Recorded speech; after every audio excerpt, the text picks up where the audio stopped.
Salut, c'est Disma et aujourd'hui ce n'est pas un Disma Show parce qu'aujourd'hui on va faire un market outlook, market sentiment. J'ai beaucoup de choses à vous dire à propos du marché et de ce que je pense de ma vision des prochains mois, et de l'ETF, etc., etc. J'avais vraiment envie de vous refaire des vidéos, mais c'était un peu le temps que je me repose à Maurice, que je reprenne l'envie et tout. Donc là c'est parti les gars. On va rentrer dans le vif du sujet avec du BTC et du chartisme, ok? Allez tout de suite. Ok, nous voilà sur BTC. Je vais vous raconter un petit peu ces dernières semaines. Pour ma part, en termes de trading, ce qui s'est passé, ce que j'ai fait en termes d'exécution, etc. On parlera vite fait des trading du bot et des algos qui ont fait des perfs absolument incroyables, de super trades vraiment. Je pense que vous êtes tous au courant, si vous avez internet et électricité, que le BTC a atteint les 36 000 putains de dollars cette nuit. Donc pour moi, c'est un truc de baiser, voilà. Qu'on se le dise, c'est un truc de baiser. Vraiment, c'est un truc de ouf. Je m'attendais à ce que ça pump, mais pas à ce point-là. Parce que vous savez, quand vous mettez un truc sous pression, là, comme vous pouvez voir là sur ces candles qui se pressurisent de fou, bah forcément, il y a un moment, mon gars, ça explose, d'accord. Voilà, donc là, il y a cocotte minutes sans évacuation de la vapeur. Boom. Ok, donc maintenant, concernant mon trading. Alors, il faut savoir que moi, il y avait la tax season à Maurice, là, donc pour sortir mes dollars, etc., etc. J'ai dû me hedge pour être sûr de sortir au meilleur timing, etc. Donc, j'étais un peu contraint par le temps, c'était un peu la merde. Du coup, ce qui s'est passé, c'est que comme quasiment tout le CT, j'ai short ce spot-là. Ok, je vais mettre en 12 voire 4 heures. Voilà, en gros, j'ai short ici. Il y avait un short assez aise à prendre.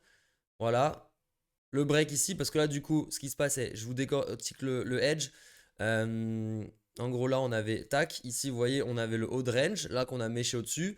Ici, on a clairement un fail de revenir au-dessus et rebreak. Donc là, tant qu'on est cette zone, c'est une structure de retournement baissière pour retourner dans le range. Donc par conséquent, si on a un break ici de cette structure haussière en 4 heures, alors c'est sûr que ça va aller, ça va puke et ça va aller plus bas. Donc j'ai edge ici, sauf que du coup j'ai pas TP parce que c'était un edge, hein, voilà. Sauf que là, si vous ne savez pas, cette candle est due à une fausse news de Cointelegraph qui a dit que l'ETF BlackRock était approuvé. Voilà, donc gros FOMO sa mère sur des candles 1 minute de 10%.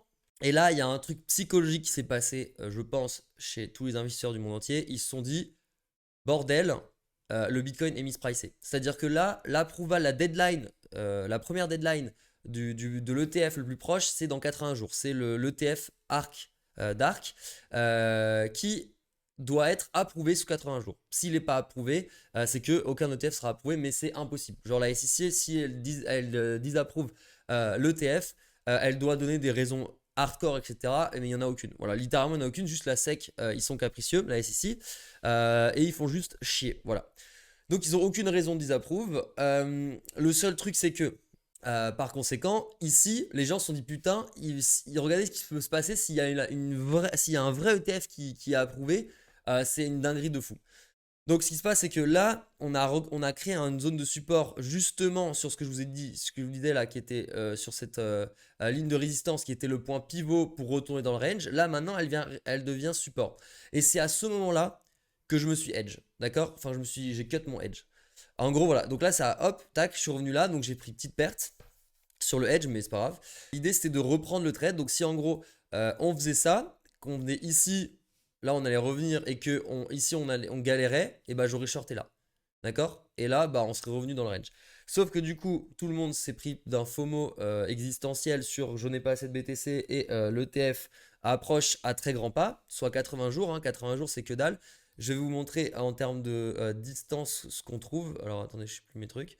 80 jours, ça fait ça. Et donc là, c'est des candles 12 heures. Donc ça, vous voyez, ça fait pas énorme. D'accord? 80 jours, sachant que c'est deadline, c'est-à-dire que l'ETF il va être approuvé là-dedans. Ok? Genre là-dedans. Donc par conséquent, il pourrait très bien être approuvé ici, là, là, mais donc c'est beaucoup moins 80 jours. Et là, vous voyez, il n'y a pas beaucoup de candles avant d'arriver là. Voilà. Donc ça, aussi point important, lorsqu'on a eu la résistance ici à 31, à 31, 32, il y a eu un DTCC filing. En gros, c'est genre les trucs du Nasdaq.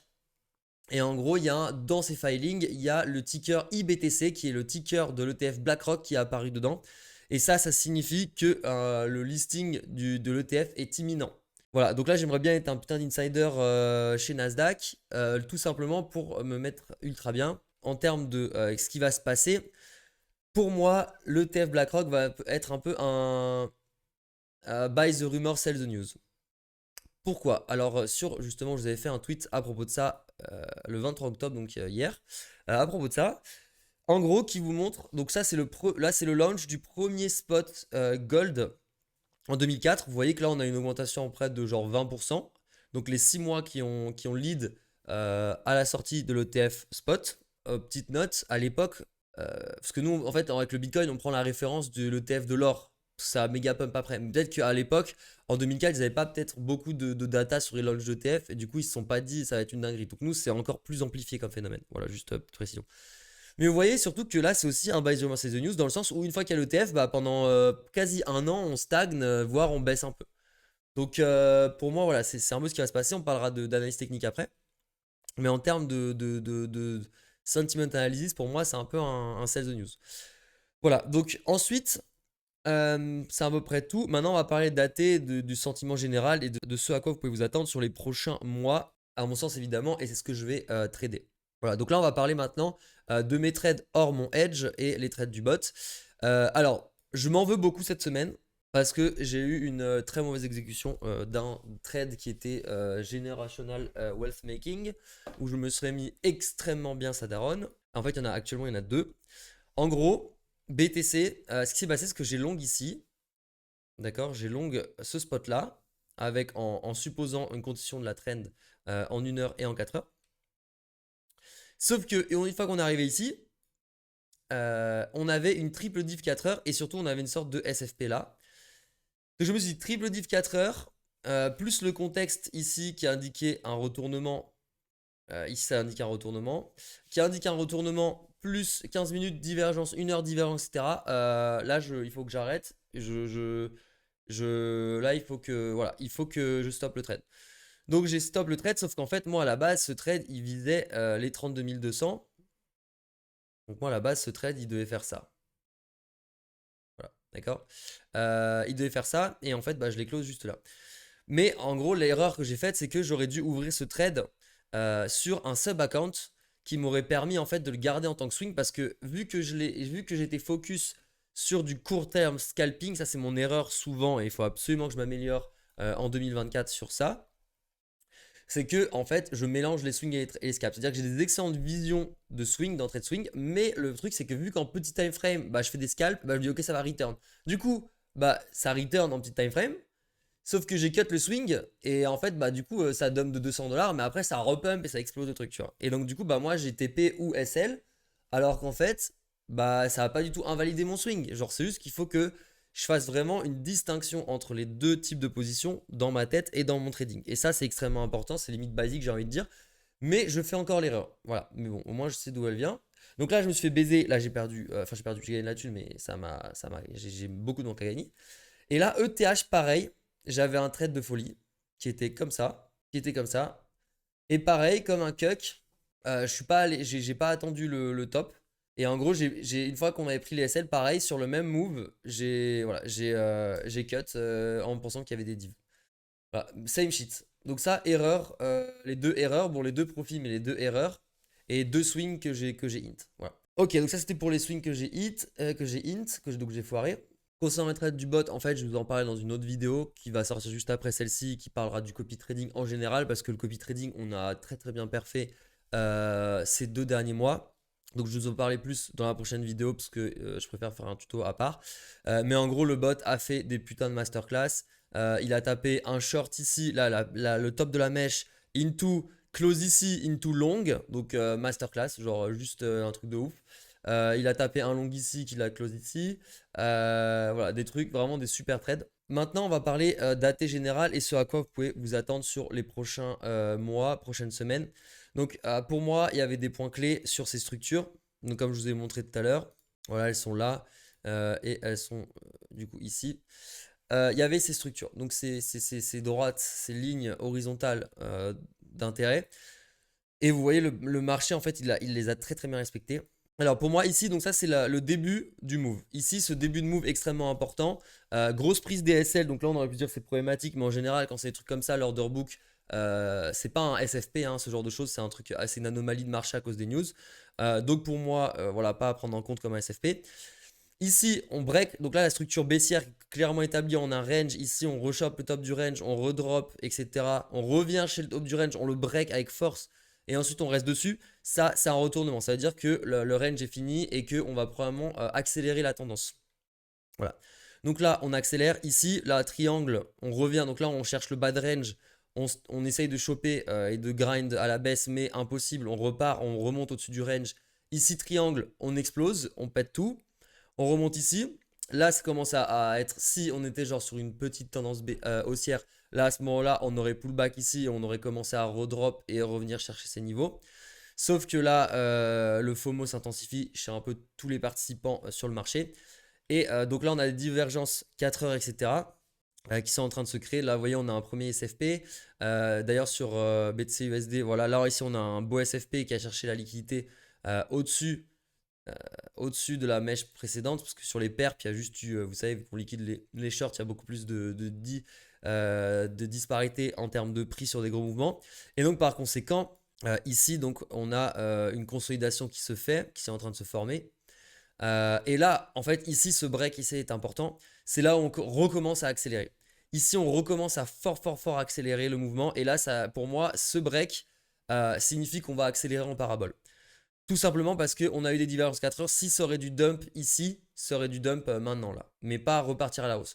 Et là, ici, comme dit, ce point est extrêmement important parce que pour moi, entre ici, en fait, en gros, entre celle-là et celle-là, tout ça, il n'y a quasiment pas de positions qui sont prises. D'accord? Parce que toutes ces positions qui ont été prises, elles ont pris leur temps à être flush ici. D'accord? Donc tous les shorts qui ont short là, en général, vu que le temps que ça a pris, comment on a méché partout, ils se sont fait sortir là. Donc il y a très peu de positions qui ont été prises ici. Le point of control, en fait, il est là tout simplement. Donc si cette zone, elle est travaillée et qu'on tient au-dessus là, de cette zone, et qu'elle est travaillée et que là, on la break avec force ici, bah là, en fait, il n'y a rien. Ici, c'est rien, c'est juste on se fait aspirer. Plus le fait qu'on a une aspiration haussière et tous les mecs qui ont shorté ici en prévision du coup, parce que là on avait un SFP, hein, du coup là on a SFP ici. Tous les gens qui ont short pour le SFP, qui ont short pour les divs, etc. Ici ils sont baisés en fait. Et par conséquent, voilà, il n'y a plus que cette résistance. Et moi, ce qui était un peu con, c'est que, parce que du coup j'ai scalpé, là, ici c'était ultra scalpable. Ce genre de moves sont très scalpables parce que ça va très très vite. Et donc par conséquent, bah, vous avez un grand pourcentage de win rate sur ces moves. D'accord, vous pouvez juste long les tops parce que vous savez qu'en 5 minutes ça va accélérer. Donc du coup, quand ça revient ici, vous pouvez relong.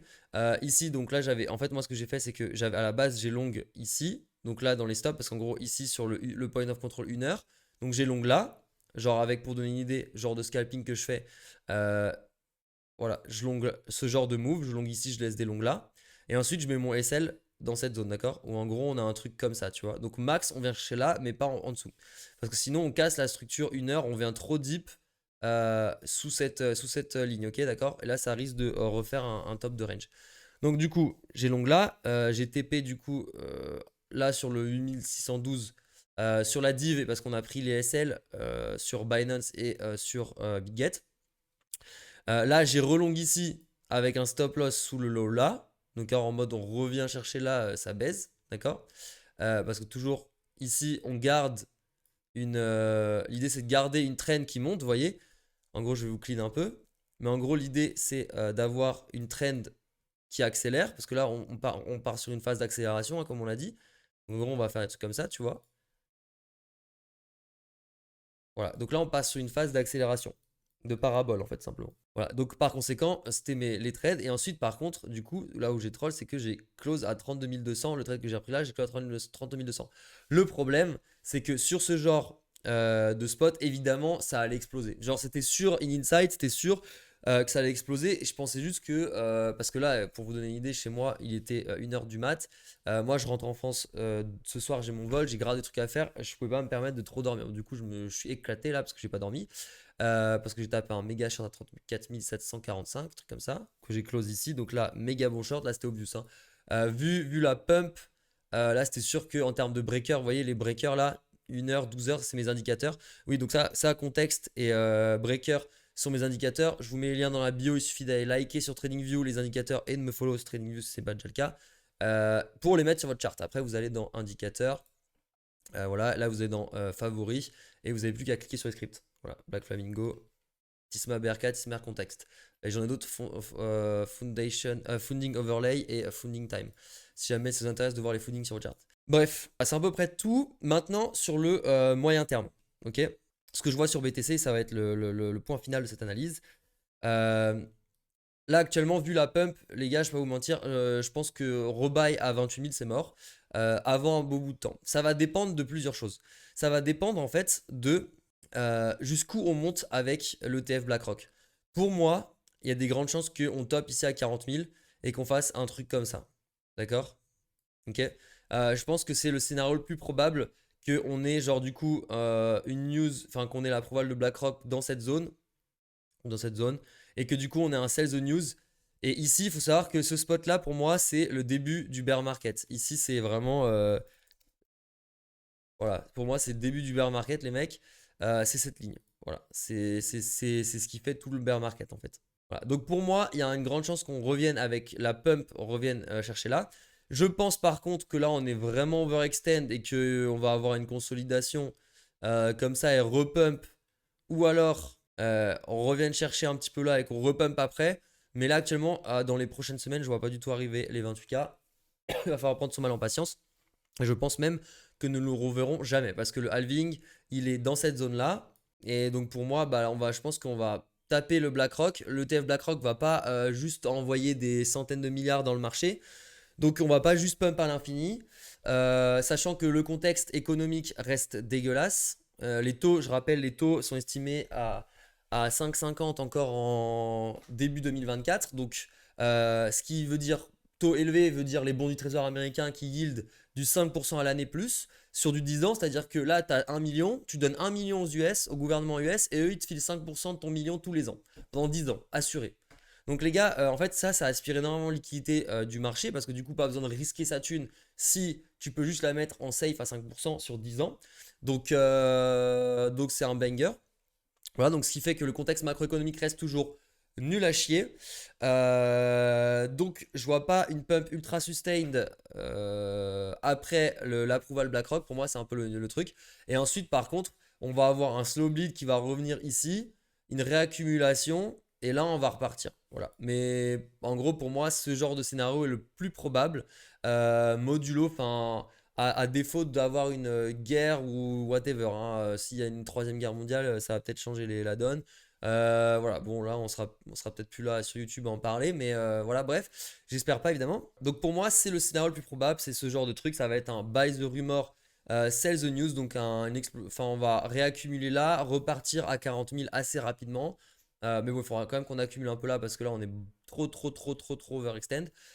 Et ensuite, à ce moment-là, on peut espérer les 40 000, mécher au-dessus et revenir et avoir un slow bid et rebuy probablement les 30 000, etc. Les 33 000, etc. d'ici quelques semaines, quelques mois.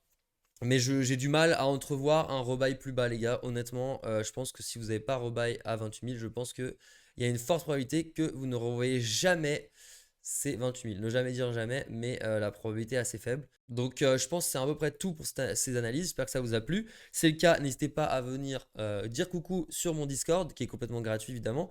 Vous pouvez rejoindre moi-même et des traders chevronnés qui sont là dans les cryptos depuis 5-6 ans maintenant et qui ont des...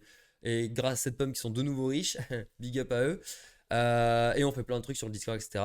On partage nos analyses, on discute, on rigole, on parle crypto, on parle de news. Il y a plein de bots, etc. qui sont assez sympas.